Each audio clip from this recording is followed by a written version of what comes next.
Stay tuned for a mandala-inspired stamped cuff.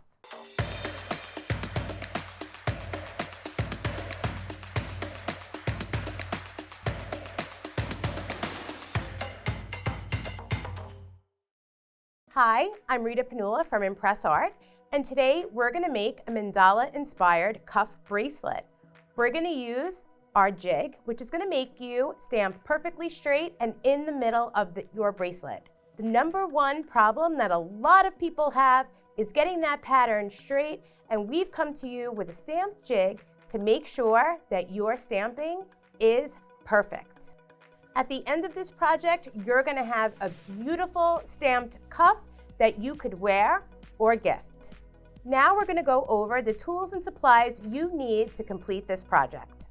impressart's bracelet bending plier, 2 mandala-inspired custom stamps, a screw-down hole punch, an amethyst and lapis semi-precious hanging charm, 1 7mm jump ring, a copper bracelet blank, a steel bench block, an impressart bracelet jig, a dry household paper towel, stamping enamel, a 1-pound hammer, and 2 chain nose pliers, and impressart's maker light. The first thing you're going to do is use your screw-down hole punch.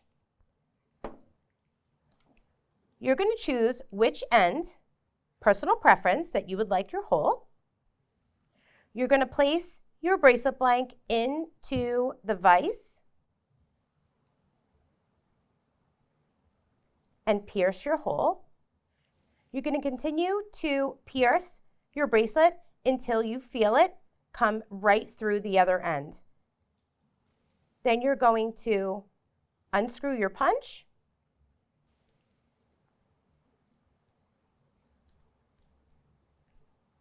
so you have your pierced hole. Then you're going to peel your blue film off the front and the back of your bracelet blank and place your bracelet in the 1/4-inch slot on your bracelet jig. Now we're going to begin our pattern. On our long hash marks, we're going to use our 4mm stamp. On the small hash marks, we're going to use our 3mm stamp.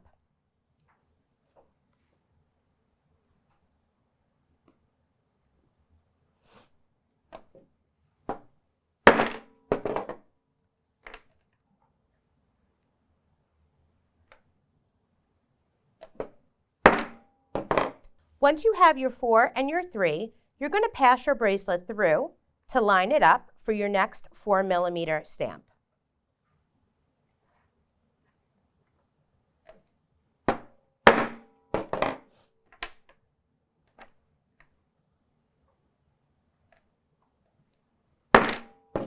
You're going to continue that pattern down your entire bracelet.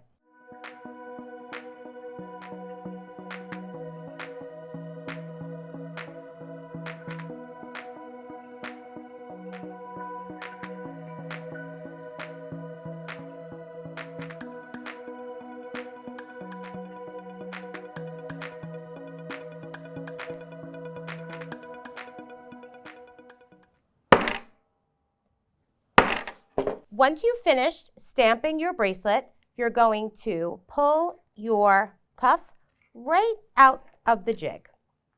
Place it on your steel block, and you're going to come in with your enamel marker. Run your enamel marker over all of your stamped impressions.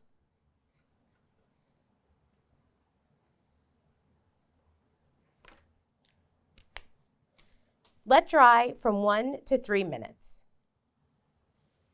Using a dry household paper towel, start to blot your bracelet blank. Then you're going to lightly wipe, removing the excess enamel to show that beautiful mandala-inspired design.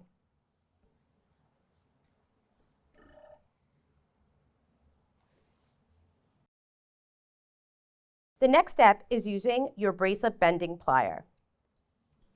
You're going to make sure that your stamped pattern is facing upward. You're going to put it into the jaws, following the curvature of your bracelet. Right from the center, you're going to give it a squeeze. Then you're going to continue to round your bracelet by moving your plier and squeezing, giving it a really nice formed shape.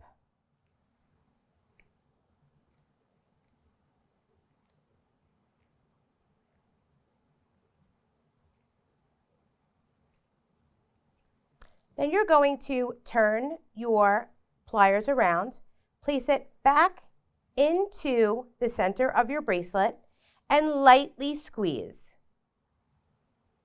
creating an oval. Your next step is attaching your jump ring and your 2 semi-precious crystal chips. For the next step, we're going to use our maker light. And you can hold an object 8 inches away for that magnification. So we're going to use our maker light to put our jump ring on our cuff.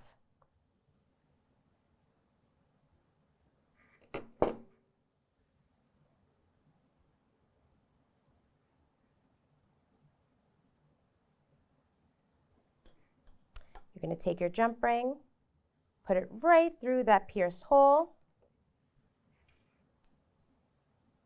and then laterally close your jump ring. I've never put a jump ring on so fast, thanks to that magnification of that maker light. And this is what your finished piece is going to look like.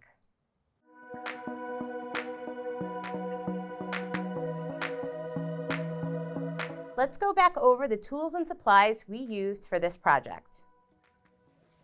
A 1-pound stamping hammer, a screw-down hole punch, a pair of bracelet bending pliers, a set of chain nose pliers, a 3mm and a 4mm mandala-inspired stamps, an enamel marker and a dry household paper towel, a bench block, an impressart's bracelet jig, 1 copper bracelet, 2 semi-precious chips, and 1 7mm jump ring, our maker light.